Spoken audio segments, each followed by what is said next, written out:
आप देख रहे हैं इंडिया टाउन न्यूज, भारत की बात। नमस्कार, आप देख रहे हैं इंडिया टाउन न्यूज और मैं हूं आपके साथ आस्था सिंह। स्वागत है आपका हमारे दुर्ग भिलाई के खास बुलेटिन में। तो चलिए नजर डालते हैं आज की सुर्खियों पर। बीएसपी में महिला श्रमिक की मौत, प्रबंधन पर लापरवाही का केस दर्ज, मामले की आगे की जांच जारी।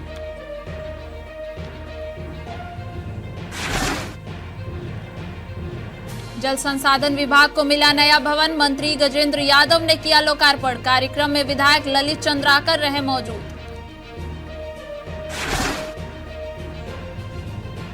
कल्याण कॉलेज में एनएसयूआई का बवाल, प्रिंसिपल कक्ष में घुसे एनएसयूआई कार्यकर्ता, जूतों की माला पहनाने की कोशिश, मौके पर पहुंची पुलिस।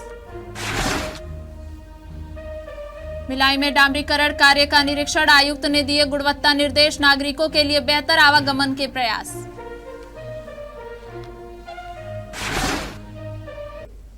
चलिए खबरों की शुरुआत करते हैं। भिलाई इस्पात संयंत्र बीएसपी में हुई दुखद घटना के बाद बड़ी कार्रवाई सामने आई है। पुलिस ने ओएचपी परिसर में काम के दौरान महिला श्रमिक पुष्पा साहू की मौत के मामले में बीएसपी प्रबंधन के खिलाफ लापरवाही का केस दर्ज किया है। आपको बता दें कि 5 दिसंबर की सुबह सफाई का काम कर रही पुष्पा साहू के ऊपर जर्जर लोहे का पाइप गिर गया। सिर पर गंभीर चोट लगने के कारण महिला की मौके पर ही मौत हो गई। जांच में सामने आया कि पाइप लंबे समय से जर्जर हो चुका था और जंग लगा हुआ था। बावजूद इसके उसे बदला नहीं गया। साथ ही घटनास्थल पर सुरक्षा मानकों का पालन नहीं किया गया था। पुलिस ने जाँच के बाद इसे प्रबंधन की अपेक्षापूर्ण लापरवाही मानते हुए अपराध दर्ज किया है। पुलिस फिलहाल मामले की आगे की जाँच कर रही है।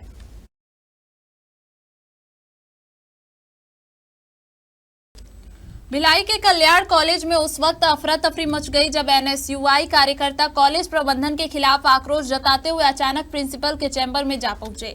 प्रदर्शनकारी कार्यकर्ताओं ने प्रिंसिपल को जूते की माला पहनाने की कोशिश की और चैम्बर में मौजूद कागजात भी हवा में उछाले, जिससे मौके पर तनाव की स्थिति बन गई। एनएसयूआई का आरोप है कि कॉलेज प्रबंधन ने 4 महीने पहले जिन महिला सफाई कर्मियों को नौकरी से निकाला था, उनके साथ न केवल दुर्व्यवहार हुआ बल्कि शिकायत के बावजूद भी प्रबंधन की ओर से कोई कार्रवाई नहीं की गई। इसी मामले को लेकर संगठन ने कॉलेज प्रशासन के खिलाफ विरोध तेज किया। हंगामे की खबर मिलते ही भिलाई नगर निगम नगर पुलिस मौके पर पहुंची और प्रदर्शनकारियों को प्रिंसिपल के कक्ष से बाहर निकाला। हालांकि इसके बाद भी एनएसयूआई कार्यकर्ता चैम्बर के बाहर ही धरने पर बैठ गए और प्रिंसिपल के खिलाफ सख्त कार्रवाई की मांग करते रहे। देखिए भैया, हमको कई साथियों का फोन आया कि कल्याण कॉलेज में जो 4th श्रेणी की महिला कर्मचारी है, उनके साथ प्राचार्य महोदय ने गाली गलौज करके उनको अपने कमरे से निकाला है। ये बात जब हमें पता चली तो हमने सोचा कि आरोप प्रत्यारोप लगते थे, पर आज जब हम कॉलेज आए, दबे पाव हमने यहाँ के टीचरों से, स्टाफ से बात किया तो उनका कहना था कि हमारा नाम मत लीजिएगा, पर गाली गलौज प्रिंसिपल के माध्यम से हुई थी। कक्ष से रोते रोते महिलाएं बाहर आई थी। इसके अलावा यहाँ पे सीसीटीवी फुटेज नहीं है इनके पास। इनको बोला जा रहा है सीसीटीवी फुटेज निकाल के दो, तो ये बोलता है हमारे पास वो भी नहीं, हम कुछ नहीं कर सकते। इसके अलावा पिछले 6 महीने से 4th श्रेणी कर्मचारियों के और प्राचार्य के बीच में लगातार मुद्दे चल रहे, लड़ाइयाँ चल रही, विभिन्न मुद्दों पे डिबेट चल रही है। पर मैं बताना चाह रहा हूँ, वो जो महिला, उसकी उम्र 60 साल है। 60 साल की औरत को माँ बहन की गाली देके भगाना, ये क्या इस पद पे रहने के लायक है? क्या शिक्षक के रहने के लायक है? चर्चा चल रही थी, अचानक आई है और कब बुलाओगे, नहीं बुलाओगे तो ऐसा होगा वैसा होगा, इस टाइप की कुछ बात आक्रोश में आकर उन लोगों ने ये बातें रखी। मैंने कुछ नहीं कहा। किसी भी अभद्र भाषा का उपयोग मैं जीवन में कभी करता ही नहीं हूँ, है ना। गाली गलौज की बात जो है कभी हमने न की है। हमारे सारे स्टाफ अभी हैं, आप पूछ भी सकते हैं। तो इन लोगों को मैंने कहा कि भाई कुछ जरूरी बात हो रही है, आप लोग अभी बाहर जाइए, जब आवश्यकता होगी आपको बुला लेंगे, है ना। इस बार फिर वो लोग चले गए और जाने के बाद फिर उन्होंने जो हमारी इंटरनल कमेटी बनती है, शिकायत निवारण समिति, उस शिकायत निवारण समिति के समक्ष उन्होंने अपना एप्लीकेशन दिया, है ना। अब वो जो कमेटी है, वो कमेटी अभी जांच कर रही है। जांच की प्रक्रिया हुई, कल मेरा भी बयान लिया गया है और वो प्रक्रिया अभी चल रही है।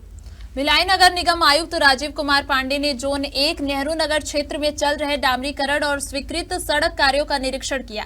इस दौरान वार्ड 12 के पार्षद एवं सभापति गिरवर बंटी साहू भी उपस्थित रहे। आयुक्त ने शिक्षक नगर की सड़क संख्या 9, 10, 11 और आर्य नगर की ओर जाने वाली सड़क पर चल रहे नवीन डामरीकरण कार्य का जायजा लिया और अभियंताओं को सड़क निर्माण उच्च गुणवत्ता के साथ करने के निर्देश दिए। उन्होंने कहा कि सड़क, नाली और बिजली जैसी मूलभूत सुविधाएं नागरिकों तक बेहतर ढंग से पहुंचाना नगर निगम की प्राथमिकता है। आयुक्त ने बताया कि इन सड़कों के निर्माण से क्षेत्र के हजारों लोग आवागमन में सुविधा पाएंगे और दैनिक जीवन अधिक सुगम होगा। निरीक्षण के दौरान नगर निगम के जोन आयुक्त, कार्यपालन अभियंता, उप अभियंता और अन्य वरिष्ठ अधिकारी भी मौजूद रहे। केंद्रीय मूल्यांकन बोर्ड ने राज्य में जारी जमीन गाइडलाइन की दरों का पुनरीक्षण करने का फैसला किया है। वित्त मंत्री ओपी चौधरी ने प्रेस वार्ता में इस निर्णय से जुड़ी 5 मुख्य बातें साझा की और कहा कि यह फैसला तुरंत लागू होगा। दरअसल गाइडलाइन जारी होने के बाद बिल्डर और ब्रोकरों ने इसका विरोध किया था। उनका कहना था कि इससे कई लोगों की नौकरियां प्रभावित होंगी और जमीन के कारोबार को बड़ा नुकसान होगा।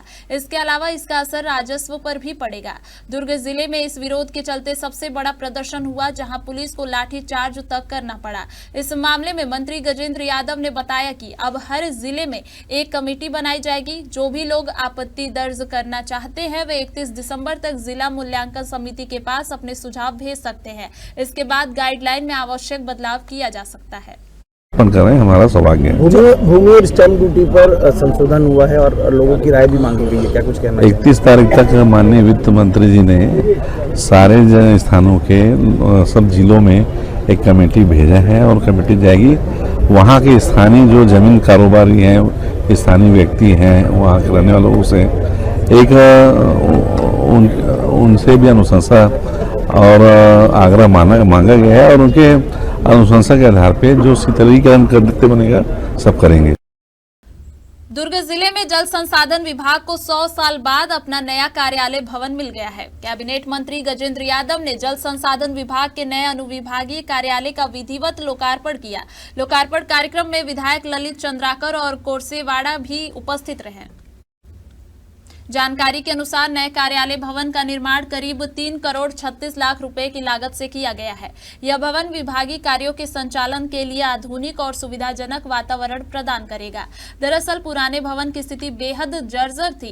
कई स्थानों से छत टपक रही थी और कर्मचारियों को कार्य करने में कई परेशानियों का सामना करना पड़ता था। नए भवन के बनने से जल संसाधन विभाग की कार्यप्रणाली में सुधार होगा और आम नागरिकों के लिए भी सुविधाएं और सेवाएं अधिक सुगम और तेज हो जाएंगी। इस मौके पर कैबिनेट मंत्री गजेंद्र यादव ने कहा, यह मेरे लिए सौभाग्य की बात है कि मुझे इस महत्वपूर्ण भवन का लोकार्पण करने का अवसर मिला। शिवनाथ मंडल के नवनिर्मित अधीक्षण यंत्री भवन, कार्यपालन अभियंता भवन और उप यंत्री भवन सब डिवीजन के एक साथ तीनों का निर्माण हुआ और मेरा सौभाग्य है कि आज इसका लोकार्पण करने का शुभ अवसर मिला। और ये जो शिवनाथ मंडल हमारे अविभाजित दुर्ग संभाग के शिवनाथ नदी के जीवनदायिनी नदी जो हमारी शिवनाथ है, उसमें विभिन्न प्रकार की सिंचाई परियोजनाएं यहाँ संचालित होती है। बालोद से लेके बेमेतरा तक के सभी गांवों के किसानों को इसी शिवनाथ मंडल के द्वारा पानी आपूर्ति की जाती है। साथ ही साथ जो हमारे दुर्ग नगर निगम क्षेत्र हो, भिलाई नगर निगम क्षेत्र हो, चाहे राजनांदगांव निगम हो, पानी की आपूर्ति पेयजल हेतु इसी शिवनाथ मंडल के द्वारा की जाती है। आज मेरा सौभाग्य है ऐसे महत्वपूर्ण ऑफिस का लोकार्पण माननीय विष्णुदेव साय जी के मंशा के अनुरूप जो हमने बनाया हम ही संवारेंगे और आज उस दिशा में आगे बढ़ते हुए हमारी सरकार आने के बाद इसकी स्वीकृति हुई, टेंडर हुआ और आज हम उसको लोकार्पण कर रहे हैं। हमारा सौभाग्य है। हमारे खास बुलेटिन दुर्ग भिलाई के बुलेटिन में फिलहाल इतना ही। देखते रहिए इंडिया टाउन न्यूज, भारत की बात। नमस्कार। आप देख रहे हैं इंडिया टाउन न्यूज, भारत की बात।